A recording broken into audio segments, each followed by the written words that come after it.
예, 오늘도 이어서 이 해심밀경에 관해서 좀 더 공부를 해보겠습니다. 해심밀경, 경이잖아요. 부처님의 말씀, 스님의 말씀을 모아놓은 것을 우리가 경전이다 이렇게 표현하죠. 그래서 경. 해심밀 합니다. 해자가 해석할 해자, 설명할 해자, 그런 게 아닙니다. 그러면은 해심멸 했을 때 심이 경전에서 반야심경 할 때 그 심자처럼 마음 심자가 많이 들어가는데, 여기서 해심밀경 할 때의 심자는 깊을 심이라. 그러면은 밀 했을 때 밀교 할 때처럼 은밀한 비밀스러운, 깊고 비밀스러운 것을 풀어놓은, 해석해 놓은 경전이다. 이게 해심밀경이라는 뜻이고, 이 해심밀경이 갖고 있는 위치는 우리 불교가 부처님에 의해 갖고 시작되었고, 부처님이 열반에 드신 이후에 중간학파가 나타나고, 중간학파 이후에 또 유식학파가 나옵니다. 그래서 이 유식학파의 소위 경전으로 삼고 있는 것이 해심밀경이다. 우리나라 금강경이 우리나라 불교의 소위 경전으로 삼듯이 이 또한 유식학의 소위 경전이다 할 정도로 해심밀경이 중요한 역할을 차지하고 있다. 또 달리 이야기하면 부처님이 열반에 드신 이후에 그 제가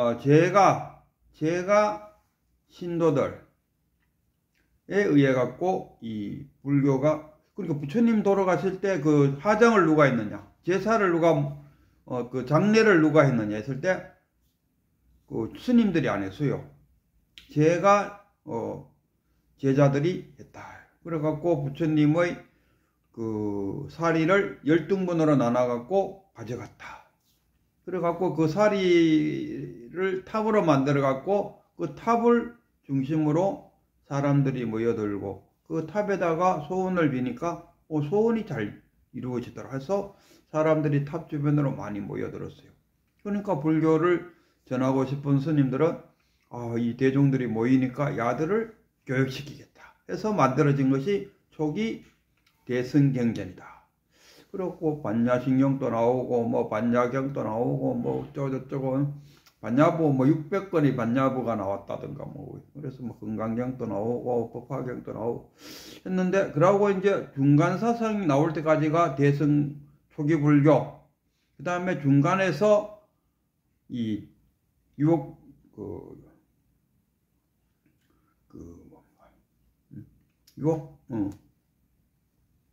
뭐렇게 해야 되나? 유식학. 중간학파에서 유식학파까지가 중기대승이다. 중기대승법이다. 그리고 이제 유식학에서 인도에서 불교가 망할 때까지 그 대승불교로 이렇게 3등분을 나눠놨어요. 근데 그 중기대승 대승교, 중기대승교를 대신하는 그 대표하는 경전이 이 해심밀경이다. 그리고 이제 여기 해심밀경을 강의하시는 스님 그 스님에 의하면은 그 후기에 나온 그 경전들은 이게는 부처님의 뜻하고 거리가 너무 멀다. 왜? 부처님은 와서 보라.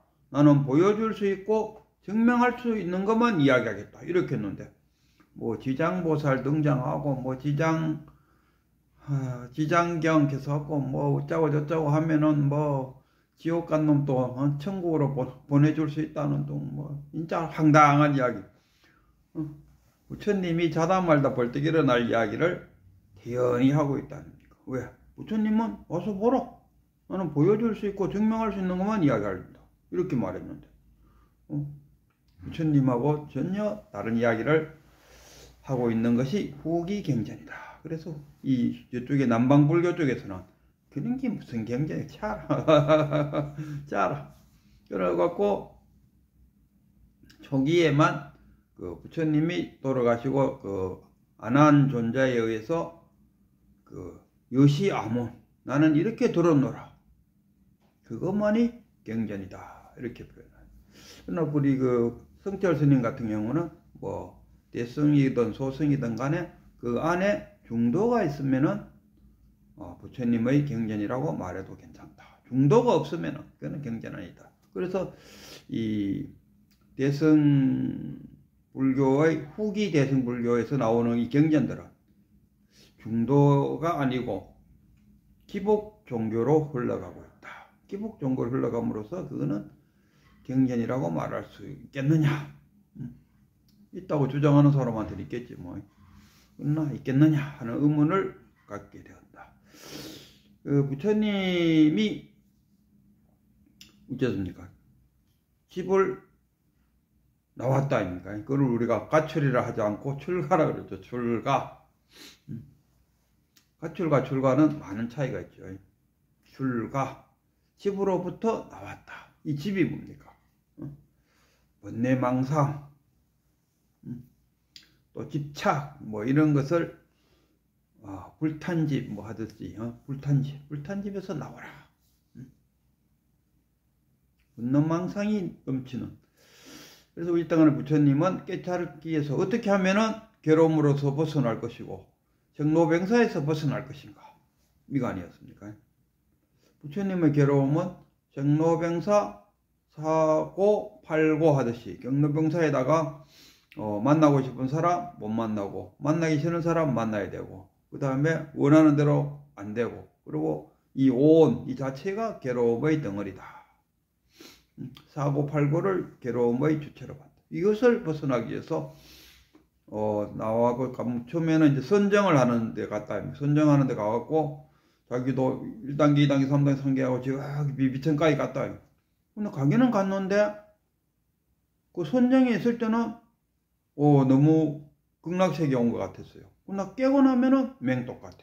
그래서 부처님이 표현하기를 이거는 뭐 마약 먹고 취했다가 마약에서 깨어나면은 원상태로 돌아오는 거나 다름없다. 이거는 진정한 깨달음이 아니다. 하여 부처님이 6년 고행을 하죠. 그리고 고행을 했는데도 불구하고 이 고행도 깨달음은 아니다. 깨칠 수 있는 방법은 아니다. 해서 그 동네에 그 처자가 주는 우유죽을 먹고 근기를 회복하고 보리수 밑에 앉아갖고 명상에 들어갔다. 그래서 깊은 명상에 들어가니까 깊은 명상이 뭐라고? 결국은 삼매에 들어가는 거죠. 삼매 속에서 뭐가 나오느냐?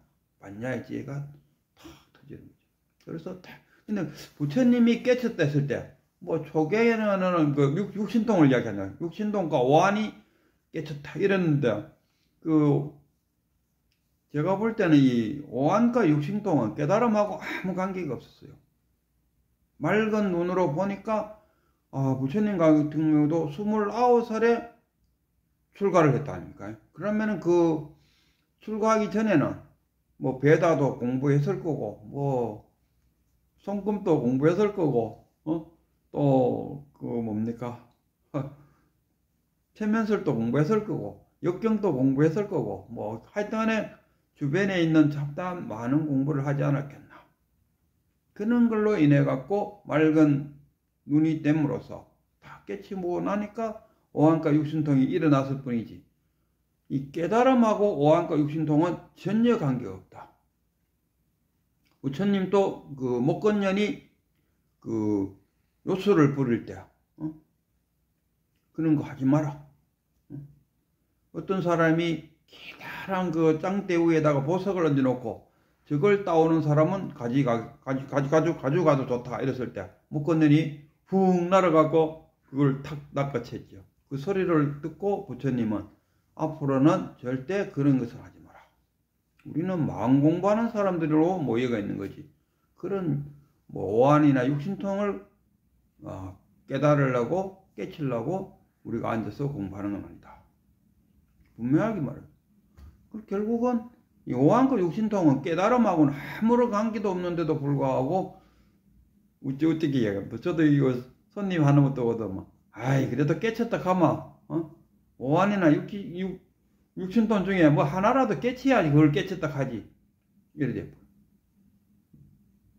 오한과 육신통 중에 한 개라도 깨치야 그 사람을 깨친다고 말할 수 있다. 또 지금 현실적으로 만약에 그 하나 깨쳤다 하면 점죄이잖아. 점죄.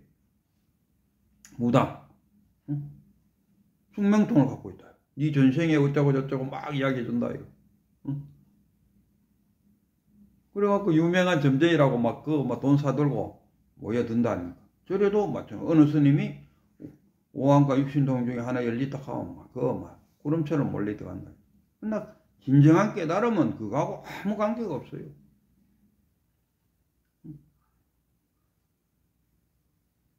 그래서 지금 이 호도하는 것이 우리가 오한과 육신통 중에 뭐 하나라도 깨치야 그걸 깨쳤다고 말하지. 이래야 돼. 주객이 전도되고. 깨달으면 그게 아니. 그럼 뭔데 했을 때 뭔데 하고 묻는 거는 뭡니까? 수박 맛이 어떻냐고 물어보는. 그럼 뭐 수박 한 쪼가리를 묻는 그 사람 입에다 턱 넣어줘. 말이 필요 없어요. 부처님 뭐 깨쳤는데? 그럼 뭐 물어볼 필요도 없어요. 수박 한 쪼가리 쭉 잘라갖고 바로 입에다 쥐어줘요. 니 뭐 말아 이거라. 니가 깨쳐보라. 물을 거 뭐 있노? 니 스스로 노력해서 깨치면 그만인데. 이래 안 되겠습니까? 지는 깨치지는 안 하고 자꾸 깨치는 것이 어떠냐고 물어보는데 그 무슨 의미가 있겠습니까? 옆에 수박 놔놓고 수박 맛이 어떠냐고 자꾸 수박 주인한테 묻는데 그 수박 주인 답답할 거 아니겠습니까? 아니 이거 그 서비스로 수박을 둥글둥글 잘라갖고 하나씩 먹어보라고 옆에 쫙 놔놨다요. 먹어보고 맛있거든 사라고 놔놨는데도 먹지도 안 하고 자꾸 수박 맛이 어떠냐고 물어보면 그 참 답답한 일이에요. 그래서 어쨌든 부처님은 보리수 밑에서 탁 깨친 이후에 깨달았대요. 그래갖고 오비구를 찾아가죠. 오비구를 찾아가서 자신의 깨달음처럼 이 사람들도 깨치게 해주기 위해서 무엇을 이야기했느냐 하면은 사성계와 연기법을 이야기했어요. 사성법과 연기법을 탁 듣는 순간에 그 5비구 중에 한 비구가 꼰단냐라는 비구가 부처님의 첫 번째 깨닫게 해준 사람이 꼰단냐. 응? 고진멸도에서 집이 곧 매리로다. 생사가 열반이다. 딱 일어나오는 그 소리를 딱 듣고 부처님은 깨쳤는 거 맞네. 집이 매리라. 생이 매리다 이런 얘기. 생이나 사나 같다니. 맞잖아요. 열매나 씨앗이나 같잖아요. 사과 열매와 사과 씨앗과 뭐가 다릅니까? 땅콩 씨앗과 땅콩 열매와 뭐가 다릅니까? 씨앗이 곧 열매다. 죽음이 곧 삼이요. 삼이 곧 생이다. 색즉 시공. 색이 곧 공이다. 이러나. 죽어야 태어나잖아. 우리가 죽었다 하는 것은 뭡니까? 변화되었다. 불교에서는 우리가 인연법에 따르면 물이 수증기로 변화되고 수증기가 구름이 되고 구름이 다시 비가 되고 비가 다시 강물이 되고 변했는 거지 죽었다 이렇게 말할 수 없는 거죠. 냄비에 물을 불불 끓여갖고 그 냄비 안에 있던 물이 다 날아가고 냄비마저 타버렸다. 아이고 여기 있는 물이 다 어디 간 게 아니죠. 뭐랄까 기체가 돼갖고 하늘로 날아갔죠. 하늘에 날아가서 차오니까 구름이 되고 더 차오니까 비가 되고 비가 돼가 내려오니까 강물이 되고 바다로 가고 뭐 이런 거 아니야. 죽었다고 표현할 수 없다. 변했다. 매리 곧 집이요. 집이 곧 매리요. 생사가 곧 열반이다. 생과 죽음이 곧 열반이다. 부처가 곧 중생이다. 왜 부처가 중생입니까? 그거는 그대가 깨치면 안 돼. 왜 12억만 급을 도량에 앉아서 참선수행을 했는데 아직도 못 깨쳤습니까? 하고 스승한테 물었다. 그러니까 그 스승이 하는 말, 그거야 네가 못 깨쳐서 그렇지. 이만 깨치면 그 도리를 다 알게 된다. 네가 못 깨쳐갖고 그런 거지. 네 스스로 깨쳐서 네 스스로 알 수 있는 그 문제를 왜 내한테 물어보느냐. 어쨌든 간에 부처님은 자기가 탁 깨치고 그 깨침을 전해주려고 가서 오비구를 만나갖고 오비구들한테 사성제와 연기법을 이야기하니까 그분들도 다 깨쳤다 이러더라. 그래서 부처님이 마지막 돌아가실 때 열반에 들 때 100살이 넘은 노인이 찾아와고 부처님한테 막 그 당시에 사상가들 이름을 쫙 나열하면서 이 중에 누가 깨쳤습니까? 하고 물으니까 부처님이 그런 이야기 그만하고 거기에 팔정도가 있으면은 부처님의 가르침이고 팔정도가 없으면은 부처님의 가르침이 아니니까 팔정도를 방해를 하지 말고 정진하시오. 이랬다 마지막에.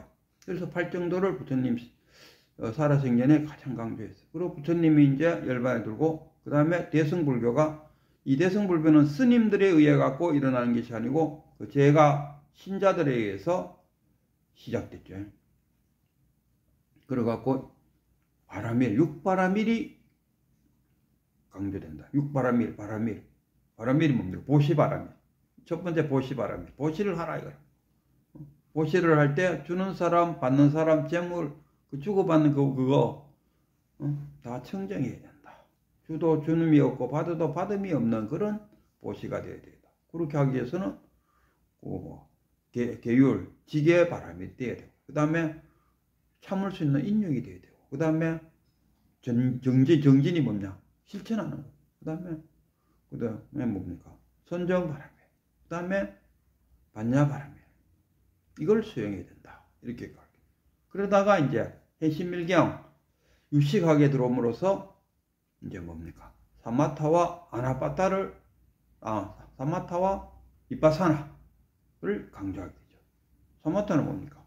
집중하는 들숨 날숨을 통한다든가 뭐 방법이야 많겠죠. 그래서 자신의 마음을 하나 고요하게 만듭니다. 그럼 비파사나는 뭡니까? 비파사나는 관찰이 되겠죠. 그러한 내 모습, 내가 누구인가? 내가 지금 어떤 상태인가? 웃고 있나? 울고 있나? 기뻐하고 있나? 슬퍼하고 있나? 그것을 나에 대한 관찰, 내 마음에 대한 관찰, 내 몸에 대한 관찰을 통해서 그 위파사나와 사마타를 하게 되면 어떻습니까? 하고 물었는데 그 하엄경에 우리가 십신, 십주, 십행, 십해양 다음에 십지에 들어간다 아닙니까? 십지 이게 깨달음. 사마타와 이파사나를 제대로 수행하면은 깨달음에 들어갈 수 있는데 깨달음도 십지로 나누자. 1지, 2지, 3지, 4지, 5지. 1지는 한이지, 2구지, 그래갖고 8지. 어휴, 운요대사를 8지로 가는 한 10지나 보살쯤 됐는데 10지가 뭐냐? 불태지냐? 더 이상 물러나지 않는다. 뒤로는 물러날 데가 없다. 앞으로 전진만 있어. 그래서 10지가 끝나고 나면 보살에서 한 올라가서 부처가 된다. 이런 식으로 되는데. 선불교가 들어서면서 이제 선불교가 어떻게 시작되냐? 달마대사가 인도에서 중국으로 들어와 버렸다. 달마대사가 부처님의 28대 손이었어요. 장손이 중국으로 와버렸어요. 그러니까 불교는 이제 인도에서 불교는 그 이후에 완전 망해버렸죠. 그래갖고 그 달마대사가 중국에 또 와보였겠네. 이거 그때 봐마 그 양무제를 만났죠. 양무제를 만나니까 그 주변에 지공화상이라든가 그 스님들도 양무제를 탁 둘러싸고 있고 또 양무제도 불교에 대해서 엄청나게 절도 많이 짓고 스님도 많이 양상하고 또 경전도 많이 번역하고 막 이런 열심히 했어요. 그러나 달마대사가 딱 보니까 이거는 뭐냐? 선불교가 아니다. 부처님의 가르침을 지금 실행하고 있을 뿐이지 부처님의 마음을 모르고 있다. 우리가 그러잖아. 선과 그 교를 나눠서 교는 부처님의 말씀이요 선은 부처님의 마음이다. 그래서 달마대사는 부처님의 마음을 전달해 주러 왔는데 자꾸 부처님의 말씀만 이야기하고 있는 거야. 그러니까 다른 안 쳐다보고 손가락질만 하고 있더라 이거라. 그래서 양무제를 또 만나보겠네. 몇 마디 나눠보겠네. 이거 양무제하고 내하고 지금 대화가 안 되는 기라. 왜? 양무제는 부처님의 말씀에 매달려 있고 나는 지금 부처님의 마음을 전하고 싶은데 이거 너무 갭이 너무 큰 게. 그래서 할 수 없이 달마대사는 저기 소림사 위에 그 무슨 동굴이 있다더군요. 그 가서 때를 기다렸는데 해가가 났다. 해가는 또 뭐야? 달마, 해가, 승찬, 도신, 홍이, 해능이 나타났다. 그래서 해능에서 불교가 쫙. 그러고 나서 그 밑에 제자 중에서 대해종고라는 스님이 있었는데 그 위에 원어국권 선서가 그 백암록을 지은 분이잖아요. 백암록을 짓고 그 밑에 제자가 대해종고였는데 대해종고가 그 백암록을 자기 스승이 지어놓은 백암록을 불태워버렸다. 왜? 부처님의 마음을 전하지 않고 부처님의 말씀을 전하고 있고 부처님의 말씀을 공부한 자들이 깨쳤다고 우기니까 이건 도저히 안 되겠다 해서 대해종고에 의하고 백암록을 없애버렸는데 그게 또 짜집기가 돼갖고 다시 또 백암록이 만들려져갖고 지금까지도 이뤄오고 있고 부처님의 말씀을 좋아하는 사람들은 백암록을 금과 옥저 귀하게 여기고 있다. 근데 부처님은 그래서 그 대해종고에 의해 갖고 하두참선은 그 저쪽 편에 있어 또 묵조선이라는 게 있다. 일본어로 넘어간 게 묵조선. 하두 없이 그냥 선정에 드는 것을 우리가 묵조선이라고 한다. 그러나 대종고 입장에서 보니까 이건 아니다. 하두를 들고 하두 참선을 해야 제대로 나오는 수행 방법이다. 이렇게 돼요. 내가 볼 때는 다 뭐 그렇다 치더라도 그러니까 지금 우리나라는 이 하두 참선을 최고라고 보고 있다. 그러나 지금 남방불교에 우리나라 사람들 많이 간다요. 남방불교에 가면은 사마타와 이빠사나를 많이 줘. 우리나라 나도 놀랐어요. 이거 지금 불교 공부를 하면 유튜브를 이를 들다 보니까 일본으로 유학 가는 스님들이 많았어요. 일본으로 유학 가서 일본 스님들의 그 역대 조사들이 있었을 거 아닙니까? 그 조사들에 가는 것을 공부하고 왔다. 그 일본어 묵조선. 그러고 그 묵조선 영향이 우리나라 지금 그 유학파들에 의해서 묵조선이 또 우리나라의 불교에 접목시키려고 애쓰고 있지 않나. 그게 뭡니까? 명상센터다. 명상센터. 명상센터 그 자체가 말하면 그거잖아요. 묵조선이잖아. 우리 지금 지금 우리나라의 전통 그 하두참선은 그 수행 방법이 하두참선 아닙니까? 그래서 하한거 도한거 가서 부모에게 나게 정해 어떤 것이 참나야 되는 거, 이 먹고 뭐 이런 거를 붙들고 하두참선. 그러면서 이제 하두참선에 대한 비난을 하는 스님들은 그럼 하두참선이 최고라면은 왜 선방에 앉아갖고 매년 두 분이나 그 선방에 앉아갖고 수행을 하는데 왜 도사가 안 나오냐? 그럼 하두참선이 잘못된 거 아니냐?